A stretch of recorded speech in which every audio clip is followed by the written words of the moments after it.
Good morning, good afternoon, good evening, folks. Michael Zuber, one rental at a time, back with his Thursday guest, friend, and expert, Jonathan Twomley. How you doing, sir? I'm great, Michael. How are you? Well, I don't know. Today is 20 years. 20 years ago today is a painful reminder.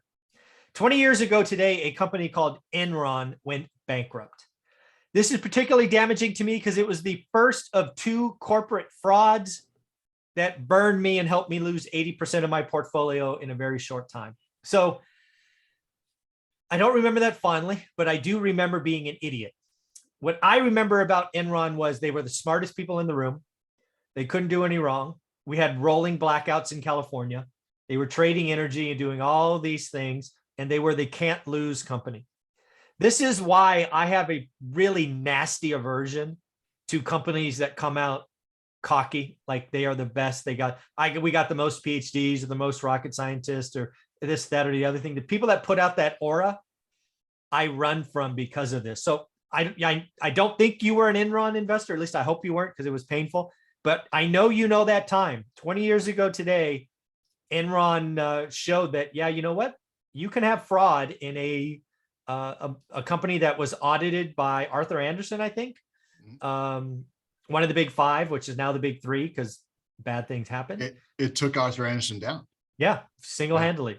Yeah. Because they had audited books. And again, I was an investor. Significant portion of my net worth in it was winning and then not. And it was a fraud. Was it a fraud? And there's nothing I could have done. And again, I'm willing to admit that I'd stopped doing the work by then. But even if I had, their financials were audited. They had signed, sealed, and delivered. And it was complete smoke and mirrors, burned people.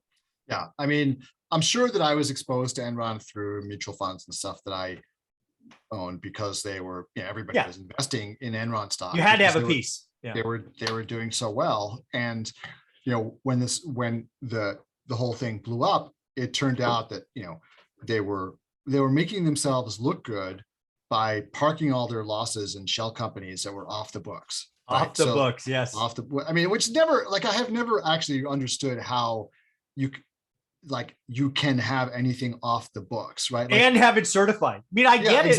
Exactly. You have you're a criminal, you have two books, right? One for the IRS and one for not. I get it, but not a public, just two sets of books. But but I think, if I remember the story correctly, though, that the off the book stuff was not illegal, right? It wasn't like, oh, not at the time. It wasn't like it wasn't known about. It was just like, well, because it's this certain thing, you don't have to have it on your books, right? So what they were doing was actually like they created a fraud, but the accounting, the way that they did it, the accounting worked, right? It was okay to have, like, this is what happened. Like it was okay to have certain things off your books, right?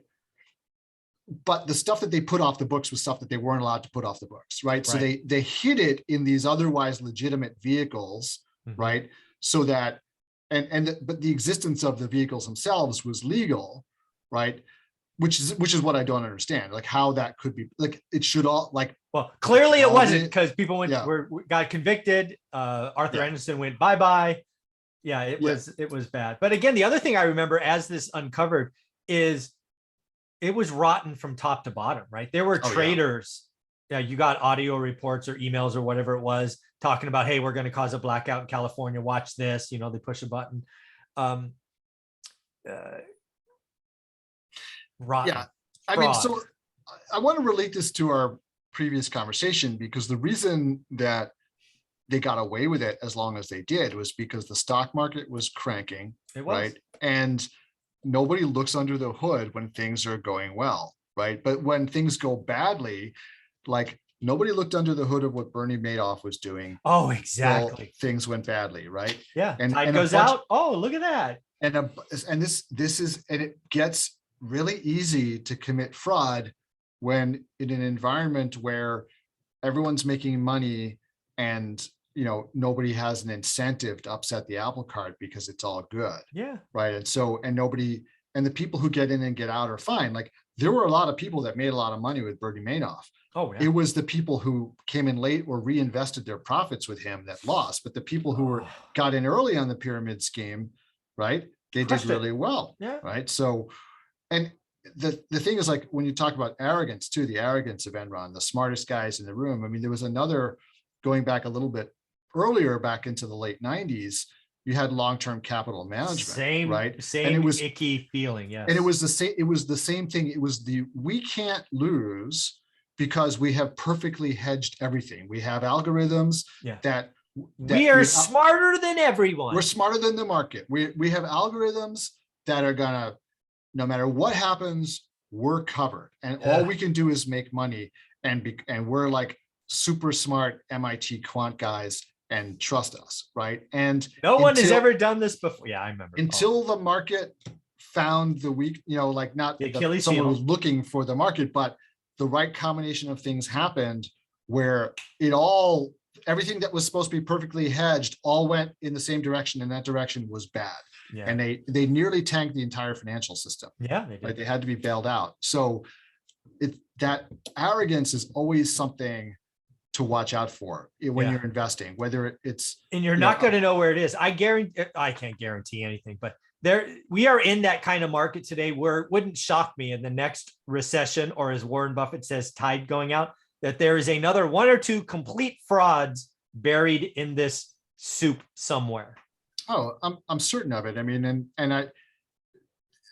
we're going to have accounting scandals. I mean, look, companies are up to their ears in debt, right? They've been with cheap debt. They've been taking on tons and tons and tons of debt over the last 10 years. And that's just not a good thing, right? And we're going to see some nasty stuff when the tide does go out. I also think, like, in unregulated markets like crypto and stuff like that, we already know that there are frauds. They just don't get much attention, but there have been several coins. I can't say they weren't even coins. They just, people invested ideas in this thing that they were told is the next Bitcoin, and it was a fraud from the get-go. Like, it wasn't even like Madoff started out good and it went bad, right? Yes, Enron probably started out fine and went bad along the way. Some of these things were just like from the very start, the jump, some of these coins. And the thing that amazes me is I literally see crypto guys going like, oh yeah, that one was a fraud, but I only had a little bit invested in it, so it really doesn't matter. Yeah. Like, that's just part of the game. You're talking yourself. Yeah, it's part of the game that this was a fraud, and like, because my other coins are doing well. Look, some of those coins may be fraud. They just are working it. They're still working the fraud. Yeah, they're on the up. They're on the upside. Right. Yeah, like, right. And some of them are just going to tank. Right. So it's just beware, again, sort of repeating the theme, but just do the work. Do the work. Beware of arrogance. Don't follow the crowd. Don't just take people's word for it. Right. You got to look under the hood, and you got to work with people that you trust, and you shouldn't trust them because they sound so confident. Yeah. You should trust them because they've done the work. They're willing to answer tough questions from you, right? They've thought about the downside. Yeah. They don't have a glib answer to what happens in this scenario. Oh, it's not going to happen, right? Yeah. Like that. And I've seen people answer questions that way. Oh, it's not going to happen. Yeah, it wouldn't happen to us. We're different. Yeah. Don't worry about it, right? Because of X, Y, and Z. Oh, there's a housing shortage, therefore the price of housing can never go down, right? I mean, those should be red flags for you when you're dealing with people. The humility, the being able to admit that maybe they're wrong, maybe they're not going to get it right, but they've tried to protect against the downside. Mm-hmm. Those are the kinds of people that you need to be working with, not the ones who are just going to pump you up with rah, it's great. And Jonathan, do you think it's fair to say that sometime in the next decade or so we'll have another recession? The next decade? Yes. Yeah, absolutely. I mean, the business cycle is real, folks. There is going to be, the tide comes in, and right now the tsunami is very big. So in my experience, when it gets this nutty, the retreat is going to be something to see.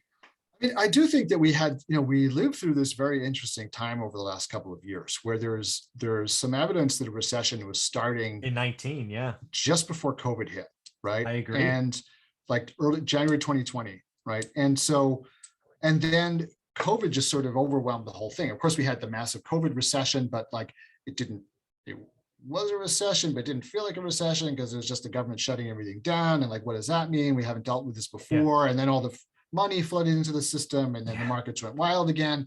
And so all COVID and the government responses to COVID just masked everything, right? And I think the bill is coming due.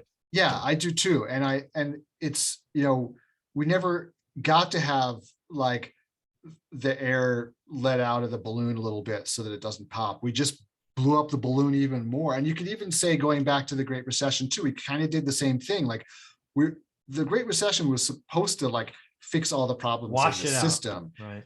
And it didn't. It just, all we did was just pump it back up again without addressing the fundamental issues. So now we've got kind of like a bubble blown on top of a bubble that was blown on top of a bubble. And it's just, it's a frightening situation. You got to be thinking about the downside. I mean, I've always been that kind of person. Like when things are too good, it just makes me anxious. It makes me anxious. Yeah.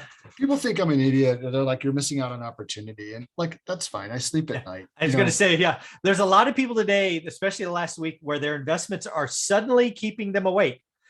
Folks, that is your internal clock telling you that you might be too leveraged. And I know the last year you slept like a baby because everybody wins when it goes up. Yeah. The last week's been a reminder. And I think today's an update. So, today this will come out. People will be like, you guys are old. You're crazy. You didn't buy the dip. You should have bought the dip. It's okay. It's all right. I'll wait and buy things for pennies on the dollar. It's okay. Yeah. I mean, I think, the dip's by the dip, right? So it's like the dip, I've seen the meme, right? Yeah. Yeah, which dip are you? So, Jonathan, this has been a great conversation. Thank you for letting me relive a painful but memorable part of my life. I still carry the baggage today. It's why I run from CEOs that are cocky. I just run from that. I just hate that. It just grades on me. So, Jonathan, how can people find you and be part of your world? Because you're doing some amazing stuff. Well, come join our free Facebook group called the Multifamily Investment Community. We've got about 12,000 people in there.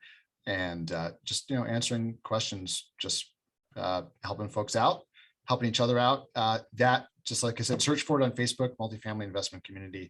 And the other way is just Google my company, Two Bridges Asset Management, and join my investor list if you're so inclined. Folks, again, if you're an accredited investor, do yourself a favor right now. Go to Two Bridges Asset Management and register just to see what a good proposal looks like versus some of the nonsense I see come across my emails. So again, go fill it out. If you're interested, go for it. If not, just see what a good proposal looks like. Yeah, and I'll just be clear, we're not actively working on any deal. I mean, we just did a capital raise, which is now done. So we don't have anything right now. So you won't see anything, but join the list. And when it comes, it comes. On the next deal, you'll see what comes. You mean you're not doing deals just to get the fees, Jonathan? Stop it. Why are you doing that? Take care of yourself, man. Thanks. All right, thanks. Yeah.